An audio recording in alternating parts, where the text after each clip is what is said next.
بسم اللہ الرحمن الرحیم یا ایہا الذین آمنوا توبوا الی اللہ توبۃ نصوحا صدق اللہ العظیم۔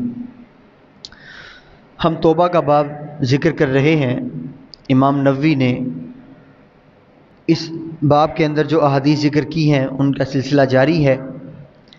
آج کی جو حدیث مروی ہے سیدنا ابو سعید خدری رضی اللہ تعالیٰ عنہ، جن کا پورا نام ابو سعید سعد بن مالک بن سنان الخدری رضی اللہ تعالیٰ عنہ ہے، آپ سے مروی۔ آپ فرماتے ہیں ان النبی صلی اللہ علیہ وسلم قال، پیارے آقا صلی اللہ علیہ وسلم نے فرمایا، کان فی من قبلکم رجل قتل 99 نفسا، کہ تم میں سے جو پہلی امتیں تھیں ان میں ایک شخص ایسا تھا جس نے 99 قتل کیے، ایک کم 100 قتل کر ڈالے۔ فسأل عن اعلم اہل الارض فدل على راہب فاتاہ، جب وہ 99 قتل کر چکا نا تو اسے اچانک توبہ کا خیال آ گیا، توبہ کر لی جائے۔ جب توبہ کا خیال آیا، اب وہ تو ایک قاتل تھا، اسے کیا پتا توبہ کیسے قبول ہونی ہے، کہاں ہونی ہے، لیکن سن رکھا تھا اس نے کہ اللہ بڑا کریم ہے، ان اللہ لا یغفر ان یشرک بہ، یہ اللہ کا وصف ہے۔ تو اس نے لوگوں سے پوچھا کہ یار میں نے 99 قتل کر دی ہیں، تو مجھے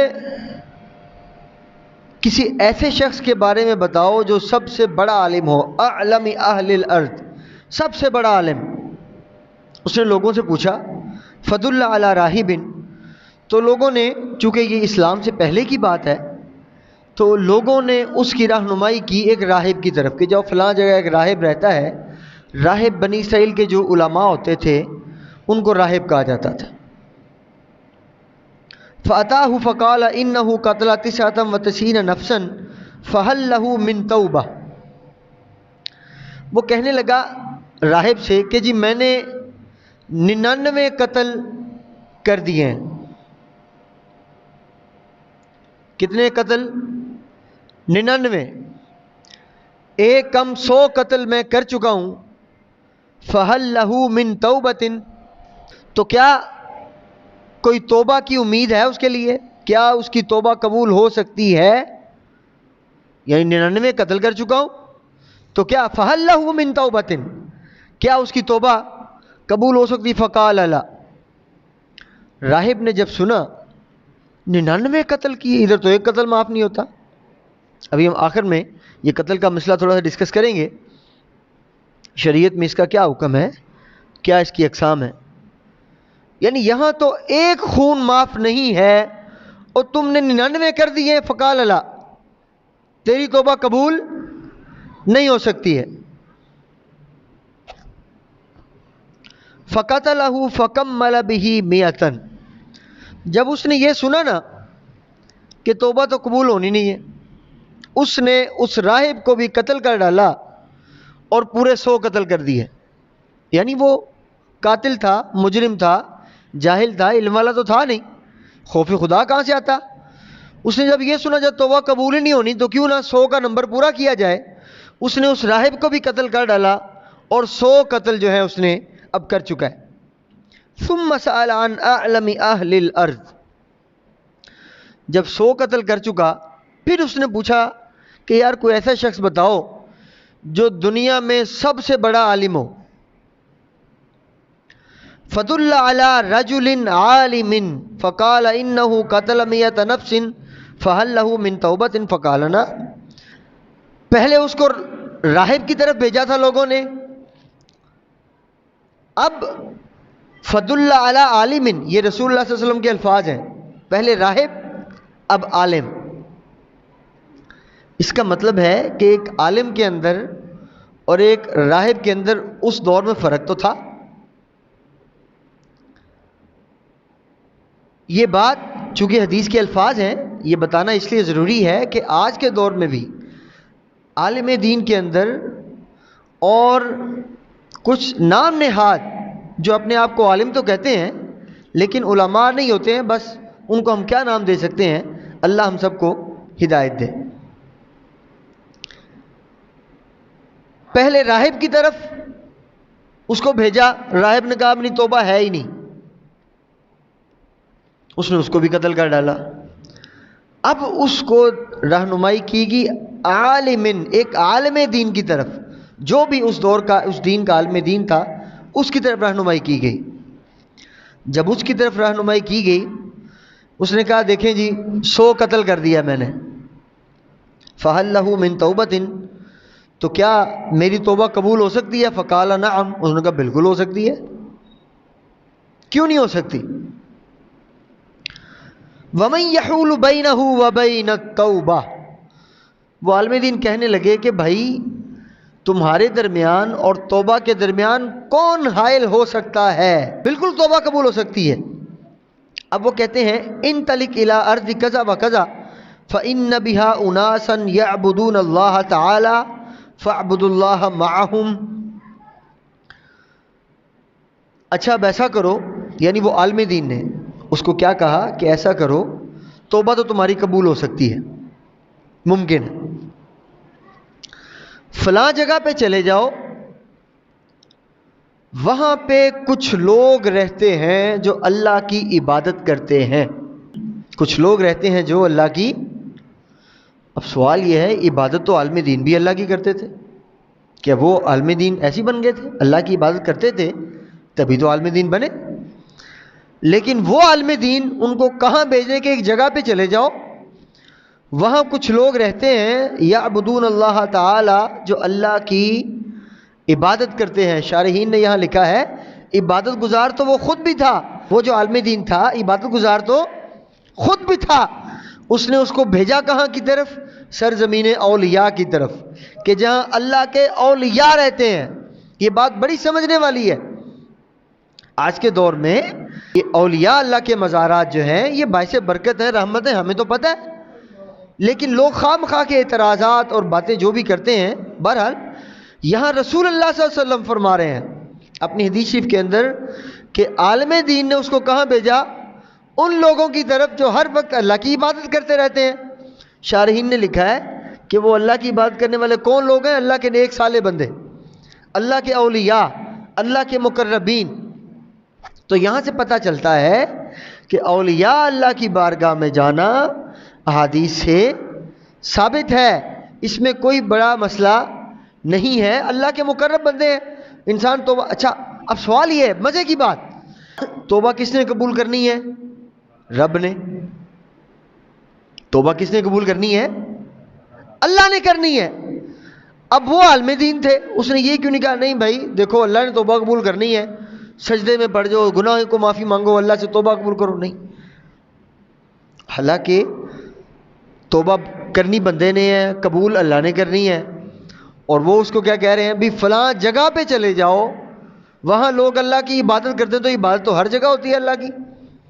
تو شارحین نے بڑا ادھر واضح لکھا ہے کہ اس بات سے یہ بات ثابت ہوتی ہے کہ اولیاء و صالحین کی بارگاہ میں جانا یہ احادیث سے ثابت ہے، اس میں کوئی حرج نہیں ہے، بلکہ ویسے پتہ نہیں توبہ قبول ہونی ہے کہ نہیں ہونی، جب کسی اللہ کے نیک بندے کی بارگاہ میں چلے جاؤ تو اللہ فوراً توبہ قبول کر لیتا ہے، اس حدیث کی شرح میں انہوں نے لکھا ہے۔ بہرحال اچھا جی فاعبد اللہ معہم، وہ عالم دین فرمانے لگے کہ وہاں چلے جاؤ، وہ بھی اللہ کا ذکر کرتے ہیں، تم بھی جا کے اللہ کا ذکر شروع کر دو، اللہ کی عبادت شروع کر دو۔ یہاں شارحین نے لکھا ہے کہ جو سلاسل صوفیہ ہوتے ہیں، یہ جو وظائف کرتے ہیں، کوئی درود شریف کا وظیفہ کرتا ہے، کوئی سبحان اللہ کا وظیفہ کرتا ہے، کوئی اللہ کا ذکر کرتا ہے، یہ بھی حدیث سے ثابت ہے کہ اللہ کے اولیاء جو شیوخ ہوتے ہیں اپنے مریدین کو وظیفہ کرنے کے لیے سبق دیتے ہیں کہ آپ نے یہ وظیفہ کرنا ہے، آپ نے یہ وظیفہ کرنا ہے، یہ بھی ثابت ہے۔ اچھا جی آگے آپ فرماتے ہیں وَلَا تَرْجِعْ إِلَىٰ أَرْضِكَ فَإِنَّهَا أَرْضُ سُوءٍ، کہ ان نیک بندوں کی سرزمین پہ چلے جاؤ اور دوبارہ کبھی اپنی زمین پر واپس نہ آنا، کیونکہ یہ برائی والی زمین ہے۔ برائی کی زمین اس لیے ہے کہ وہاں تمہیں آج تک کسی نے قتل کرنے کا روکا ہی نہیں، سمجھایا ہی نہیں. اگر کوئی نیک بندہ ہوتا تو روکنا دیتا، تمہیں سمجھانا دیتا، تو کبھی اس زمین پر واپس نہ آنا. اب کیا ہے، اس نے ابھی توبہ کرنی ہے، کی نہیں ہے ابھی، تو وہ پوچھ رہا ہے کہ توبہ کرنی ہے کیسے کروں. بہرحال فانطلق حتی اذا نصف الطریق اتاہ الموت. اب وہ توبہ کرنے کے لیے چل پڑا. کس کی طرف؟ اس زمین کی طرف جہاں عالم دین نے اسے کہا تھا کہ فلاں زمین پہ چلے جاؤ، وہاں لوگ عبادت کرتے ہیں، تم بھی اللہ کی عبادت کرو، اللہ خیر کرے گا. فانطلق، وہ چل پڑا، حتی اذا نصف الطریق، ابھی وہ آدھے راستے میں ہی تھا، اتاہ الموت، اسے موت نے آ لیا، فوت ہو گیا. توبہ نہیں کی ابھی، نیت کر چکا ہے توبہ کرنے کی، توبہ ابھی کی نہیں ہے. یہ نیت کی برکت کیا ہے، اس کا فرق واضح رکھیں. فاختصمت فیہ ملائکۃ الرحمت و ملائکۃ العذاب.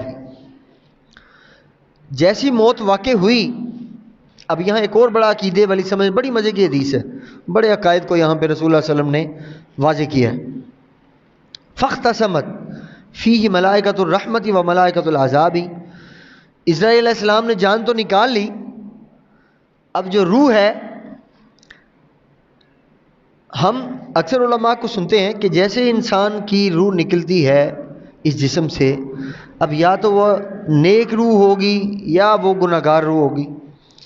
نیک روح ہوگی تو وہ عالم ارواح میں جنت میں چلی جاتی ہے، اور اگر وہ گناہگار روح ہوگی تو وہ اس کو عذاب جو ہے وہ شروع ہو جاتا ہے. یہ اس حدیث سے ثابت ہے کہ اس کی روح کو لینے کے لیے جنت کے فرشتے بھی آ گئے، رحمت کے فرشتے، اور جو عذاب والے فرشتے تھے وہ بھی آ گئے. فاختصمت، جھگڑنا شروع ہو گئے. رحمت والے فرشتے کہیں جی اس کو ہم نے لے کے جانا ہے، عذاب والے فرشتے کہیں نہیں جی اس بندے کو ہم نے اسے 100 قتل کیے جی ہم نے لے کے جانا ہے. اب ہوتا کیا ہے، فقالت ملائکۃ الرحمہ، جو رحمت کے فرشتے تھے انہوں نے دلیل کیا دی کہ ہم نے اس کو کیوں لے کے جانا ہے. کہتے ہیں جاء طائبا مقبلا بقلبہ الی اللہ تعالی. رحمت کے فرشتے کہنے لگے جی ہم نے اس کو اس لیے لے کے جانا ہے کیونکہ اب یہ جس راستے پر چل پڑا تھا نا، توبہ کی نیت کر چکا تھا، وہ مقبلا بقلبہ الی اللہ تعالی، اور اپنے سچے دل سے اللہ کی طرف جا رہا تھا، لہذا ہم نے اس کو لے کے جانا ہے. دوسرے فرشتے کہنے لگے وقالت ملائکۃ العذاب انہ لم یعمل خیرا قط، کہ بھائی اس کو ہم نے لے کے جانا، جو عذاب والے تھے اس کی وجہ کیا ہے، انہ لم یعمل خیرا قط، اور اس بندے نے کبھی کوئی نیکی کی ہی نہیں ہے، اس کے پلڑے میں وہ نیکی کوئی ہے ہی نہیں. فاتاہم ملک فی صورۃ آدمی فجعلوہ بینہم ای حکما. اللہ نے ایک اور فرشتے کو بھیج دیا، یعنی یہ 2 فرشتے کھڑے ہیں، رحمت والے عذاب والے، وہ جھگڑ رہے ہیں. اسی دوران اللہ نے ایک اور فرشتے کو بھیجا آدمی کی صورت میں، انسان کی صورت میں. جب اس نے دیکھا یہ جھگڑ رہے ہیں، تھا تو وہ بھی فرشتہ، اس نے کیا ماجرا ہے بھائی، تو ان دونوں فرشتوں نے کیا کیا، فجعلوہ بینہم، اس کو اپنا حاکم بنا لیا کہ یار تم ہمارے درمیان فیصلہ کر دو ذرا. فیصلہ کس بات کا کرنا ہے جی، انہوں نے اپنا قصہ سنایا کہ دیکھو بھائی، رحمت والے کہنے لگے کہ یہ توبہ کرنے چل پڑا تھا سچے دل سے اللہ کی طرف، لہٰذا ہم نے اس کو لے کے جانا ہے. عذاب والے کہنے لگے نہیں بھی دیکھو بھائی مسئلہ یہ ہے، اس نے 100 قتل کیے، زندگی میں کوئی نیک عمل کیا ہی نہیں ہے، لہٰذا ہم نے اس کو لے کے جانا ہے.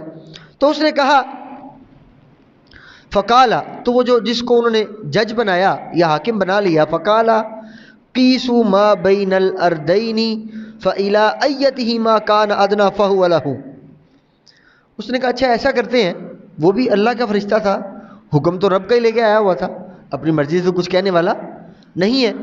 اس نے کہا اچھا ایسا کرتے ہیں،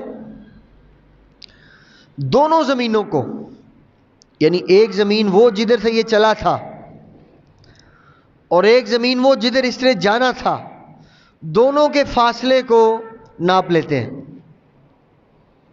ان کا معاف کر لیتے ہیں. تو جس زمین کے یہ زیادہ قریب ہوگا وہ فرشتے اس کو لے جائیں گے. مطلب کیا اس بات کا؟ یعنی وہ ایک زمین سے چلا تھا اللہ والوں کی زمین کی طرف. اولیاء و صالحین کی بارگاہ کی طرف جب ہم جاتے ہیں تو اتنا ذہن میں رکھا کریں کہ آپ اللہ والوں کی بارگاہ میں جا رہے ہیں. وہ اللہ والوں سے جا کے ملا نہیں ہے ابھی. یاد رکھ لیں اولیاء و صالحین کی کیا شان ہے, اللہ نے کیا مقام عطا کیا ہے. شیوخ کو, مرشدین کو شرط کیا ہے کہ شیخ کامل ہو, مرشد کامل ہو, علی وجہ الاتم ہو, فنا فی الرسول ہو. یہ شرائط اگر ہوں مرشد کامل کی تو برکت کیا ہے کہ وہ اللہ والوں کی بارگاہ میں ابھی چلا ہے, پہنچا نہیں ہے. تو پتہ چلتا ہے کہ جو لوگ اللہ والوں کی بارگاہ میں چل پڑتے ہیں, اللہ والوں کو پتہ ہوتا فلاں بندہ ہماری طرف آ رہا ہے, وہ اپنی طرف آنے والے کو بھی بے یار و مددگار نہیں چھوڑا کرتے ہیں. اب کیا فرماتے ہیں کہ دو زمینوں کو ناپ لو, ایک وہ زمین جہاں سے وہ چلا تھا اور ایک وہ زمین جہاں اس نے جانا تھا. مثلا ایک مثال دیتا ہوں آپ کو. ہم رو خان والا میں بیٹھے ہیں, ہم نے جانا لاہور دربار شریف اپنے شیخ کی بارگاہ میں سلام عرض کرنے کے لیے. اللہ نہ کرے کوئی شخص یہاں سے چلے, راستے میں اس کا وصال ہو جائے, انتقال ہو جائے, اپنے رب سے جا ملے, تو اب فاصلہ ناپا جائے گا کہ کیا زیادہ وہ دربار شریف کے قریب تھا یا زیادہ وہ اپنے گھر کے قریب تھا. یہی وہ ہوا. وہاں پر بھی فرشتوں نے کہا فاصلہ ناپ لو کہ زیادہ اپنے گھر کے قریب تھا یا زیادہ اللہ والوں کے قریب تھا. جب انہوں نے اس کو ماپا, فقاسوا فوجدوه ادنى الى الارض التي اراد فقبضته ملائکۃ الرحمہ. جب انہوں نے زمین کو ناپ لیا تو کیا ہوا, انہوں نے پایا کہ جدھر کو وہ جا رہا تھا ادھر کو زیادہ قریب ہے. دوسری روایت میں آتا ہے فَكَانَ إِلَى الْقَرْيَةِ الصَّالِحَةِ أَقْرَبَ بِشِبْرٍ فَجُعِلَ مِنْ أَهْلِهَا, کہ وہ نیک لوگوں کی زمین کی طرف ایک بالشت, یہ جسے ہم چپا کہہ دیتے ہیں, ایک بالشت زیادہ قریب تھا تو اللہ نے اس کو انہی صالحین میں سے کر دیا. اور دوسری روایت میں کیا تھا فَأَوْحَى اللَّهُ تَعَالَى إِلَى هَٰذِهِ أَن تَبَاعِدِي وَإِلَى هَٰذِهِ أَن تَقَرَّبِي. اللہ نے زمین کو حکم دیا کہ بھائی جدھر سے وہ آ رہا تھا تم دور ہو جاؤ, پھیل جاؤ, اور جدھر کو وہ جا رہا تھا اس کو حکم دیا کہ تم یہاں سے سکڑ جاؤ. اللہ والوں کی طرف جا رہا تھا تو اس نے کہا بھی یہاں پہ تم سکڑ جاؤ. یہ دوسری روایت میں آتا ہے وقالا فقیسوا ما بینہما فوجدوہ الی اقرب بشبر فغفر لہ. جب انہوں نے اس کا ماپا ایک بالشت, اس کو پایا کہ یہ اللہ والوں کے زیادہ قریب ہے, اللہ نے اس کی بخشش فرما دی. فغفر لہ, اس کی کیا ہوتی ہے, بخشش ہو جاتی ہے. اب اس حدیث میں کتنی پیاری حدیث رسول اللہ صلی اللہ علیہ وسلم نے ہمارے ایمان کے لیے, ہمارے عقائد کے لیے, ہمارے نظریات کی درستگی کے لیے اس میں کیا کیا باتیں بتائی ہیں. لوگ پتہ نہیں کیا خواہ مخواہ اولیاء و صالحین کی درگاہوں کو, آپ کے درباروں کو, آپ کے مزارات کو بلیم کرتے ہیں, پتہ نہیں کیا کیا الزامات لگاتے ہیں. ہاں یہ بات سچ ہے کہ لوگوں کی جہالت کی وجہ سے, مثلا یہ جو میلے ہوتے ہیں, ابھی میلہ ہو رہا ہے ادھر, ٹھیک ہے, کیا ہی اچھا ہو کہ یہاں صرف اللہ اس کے رسول کا ذکر ہو, بس اولیاء و صالحین کی زندگی کو ذکر کیا جائے, کتنا ہی اچھی بات ہے. لیکن یہ جو جاہلانہ رسومات ہیں, اب ان کو لے کر لوگ اللہ تعالیٰ کے اولیاء و صالحین کو بھی بعض اللہ تنقید کا نشانہ بناتے ہیں. تو ان لوگوں کو سوچنا چاہیے کہ یہ اللہ کے نیک لوگ ہیں. اگر ان کو برا بھلا کہو گے, ان کے مزارات کو برا بھلا کہو گے تو تم اپنی عاقبت خراب کرو گے. برا کہنا ہے تو ان رسومات کو کہو, ان لوگوں کو کہو جو جاہلانہ رسومات ادا کرتے ہیں. اللہ کے اولیاء تو اللہ کے اولیاء ہیں, ان کی شان تو یہ ہے کہ 100 قتل کیے ہیں بندے نے, ان کی طرف چل پڑا ہے, ملا نہیں ہے جا کے ان سے, ان پہ ہاتھ پہ جا کے بیعت بھی نہیں کی ہے, حاضری بھی نہیں دی ہے, راستے میں ہے, موت آ گئی, اللہ پھر بخش دیتا ہے. یہ اللہ والوں کی طرف جانے کی برکات ہے. تو بہرحال یہاں